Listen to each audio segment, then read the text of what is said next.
The great journey of journalism and fake news. You see, there's a thing that happens that I believe is called information laundering. I don't particularly blame any individual for the effect of information laundering because I have my own story about how I was the progenitor of a snowball rolling down a hill which destroyed, I'm just kidding, but I once created this tidal wave, this avalanche. See, I went on to an anarchist forum and saw that one person said they wanted to bring guns to an event in Portland.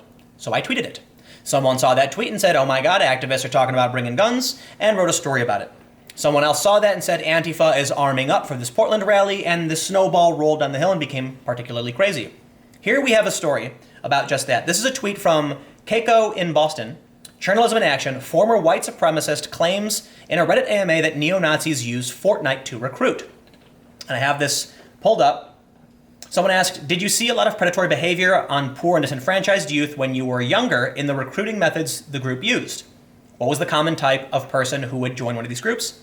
And he said, or someone asked, you mentioned multiplayer games. Do white supremacists have people who sit and play Overwatch League and that type of thing and spam their slurs over? And he said, FORTNITE, Minecraft, Call of Duty, all of them, yes. Mostly foreign recruiters from Russia, Eastern Europe, and Poland. This was the statement from one individual. This is a guy, his name, I believe, is Christian Picciolini. And he's saying that, yes, they're on FORTNITE. Well, here's what happened. Keiko gives us this thread we can go through. It's rather interesting. In a Reddit AMA mentioned on a video game forum, niche comic website runs a story about the claims, does not fact check or ask Epic Games for comment, but tells readers it's something that we all need to be aware of, especially those of us who have children of our own who play games online. And then we have this screenshot that says exactly what that quote was. But the story, if you've ever played FORTNITE with voice chat enabled or headset on, then you know just how many young people are playing the game. And they talk about FORTNITE emotes, dance moves, etc. How terrifying then to know that one of their squad mates could be trying to plant seeds of extreme nationalism and hatred in their minds. All from one statement on a Reddit AMA. Not necessarily factually incorrect, an interesting point to bring up because you do have a source claiming it's true. But then, The Sun runs the story without fact-checking or asking Epic Games for comment. While it is interesting that a former white supremacist said this is true, it doesn't mean it is absolutely true. The opinion of one person or a statement as to what people are doing does not imply there is a widespread epidemic of this happening. Just because he might know some people who did, doesn't mean it is a common circumstance. However, because he said it, a story wrote about it. The Sun cited that story, and here we go. In the days after, other outlets reprint or repackage Sun story, still no fact-checking. Only outlet I found who asked for comment was PC Games, no update.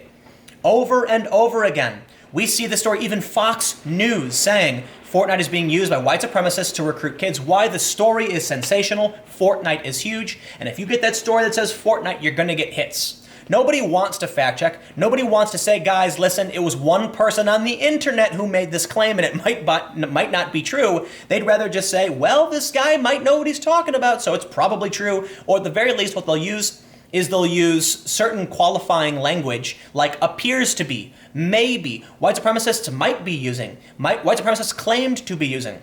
That's how they do it, but the average person can't see through those words and assumes it must be true, and thus you end up with an absolutely insane, psychotic story about FORTNITE, a silly little game where you fly into an island and shoot your buddies, or your enemies actually, and how white supremacists use it to recruit people. This plays into the whole Gamergate notion of video games being a gateway drug to white supremacists, and how people believe that simply because you might want to play video games without politics interfering, you're probably actually a hardcore white identitarian. The world is damn insane. But there's more!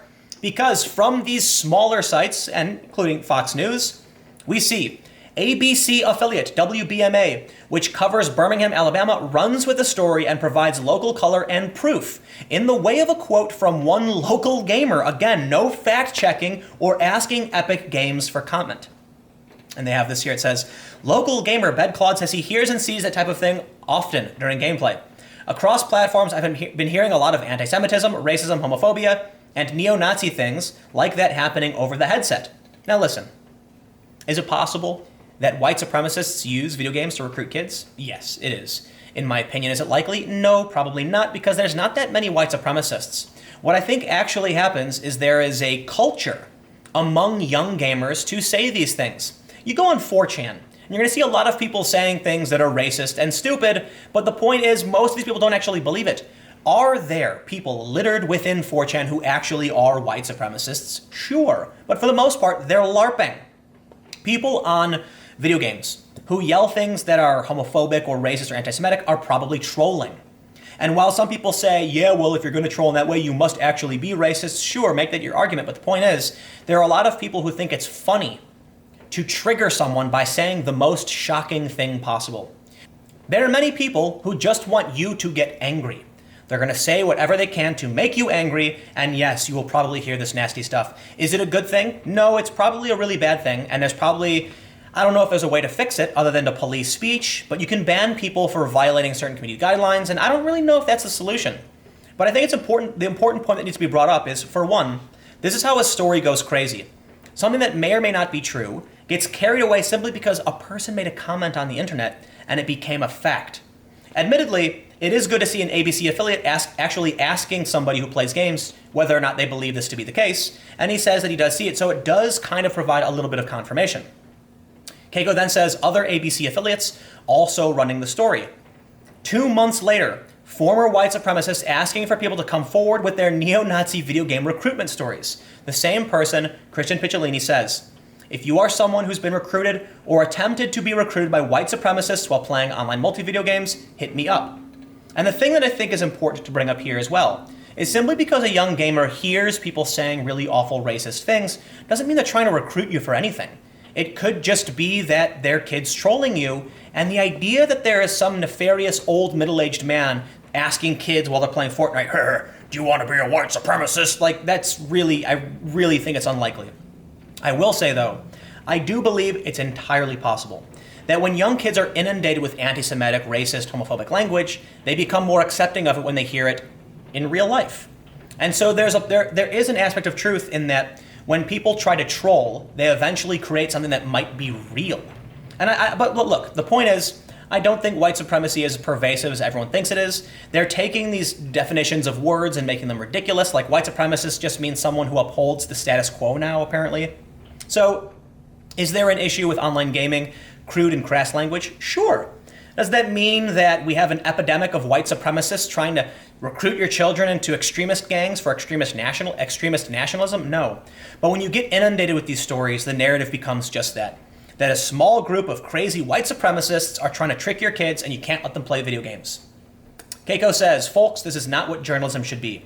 We should demand better of the media outlets that purport to serve the public. I'm surprised that no one has called for a boycott of FORTNITE yet. And I completely agree. Because with all of these articles saying this, you'd imagine some parents would be upset. I should clarify that I don't play FORTNITE or other online multiplayer games and have no idea if this is true, but one guy claiming it in an AMA doesn't make it a fact. The media are not doing their jobs when they're just quoting one person's unverified claims. That is a fact. Because whether or not it's responsible to write about a single comment on a Reddit AMA, it probably isn't responsible at all. While I realize there could be some truth to the claims, keep in mind that this is the same man who has claimed that Sam Harris, Jordan Peterson, and Stefan Molyneux are more dangerous than David Duke and Richard Spencer. Extraordinary claims requires extraordinary evidence. And yes, Picciolini did say this. When you have somebody who is going to accuse Jordan Peterson and Sam Harris of being worse than actual white nationalists and white supremacists, then I think their credibility might not be that good. And yes, he actually has these tweets. He says, the most dangerous white nationalists brainwashing us are not always people like Richard Spencer or David Duke, those who mask their intentions behind pseudo-philosophy, race realism, misogyny, and skepticism. Like Stefan Molyneux, Sam Harris, and Jordan Peterson are worse. They are gateway drugs to the harder stuff. A feeder mechanism, if you will. At best, they are knowingly being highly irresponsible and intellectually lazy. At worst, they're an invisible wit gnats by design. This is somebody who is not a credible academic, not a learned person. This is somebody who was a white supremacist. And while they might have some insight into certain things within white supremacy, sure, does that mean that they have some hidden truth and are smarter than people like Jordan Peterson, who is a clinical psychologist and professor? Probably not. So whose word am I going to take? I mean, isn't Sam Harris like a neuroscientist or something? You have somebody saying that race realism is bad. Well, I just showed you some race realism from Vox, and if you've watched the video. So to argue that they somehow promote this when Jordan Peterson is rather anti-identitarian is insane. And so Keiko goes on and she says, Reddit AMAs are pretty hard to follow. Now that I've read it, I think it's even more irresponsible that media outlets and bloggers are writing about it without fact-checking or digging up evidence that Picciolini says exists. Even if it is true that, what Picciolini is saying, that they're doing this on Fortnite, wouldn't someone have to find evidence they're actually doing it instead of just random people? Like, I'd imagine you'd have to find somebody on the game who's saying these things, track them down and figure if they're actually a white supremacist and prove that it's true. Some random guy on the internet saying it's true isn't facts, but it's journalism. And thus the story perpetuates and it becomes this, long-standing... I mean, the idea that people are recruiting on Fortnite, it's got numerous stories in mainstream publications, and there you go. So Keiko goes on and says, nearly everyone who has read or engaged with this thread didn't point out that she just misspelled Fortnite. But there you have it. I think the core of the argument is kind of this like information laundering, how Fortnite there's this myth of white supremacy recruiting, and it just isn't true. But anyway, thanks for hanging out. I gotta get out of here. My battery died halfway through making this, and I'm gonna just do some more work. Got a ton to do. Thanks, and I'll see you tomorrow on the main channel.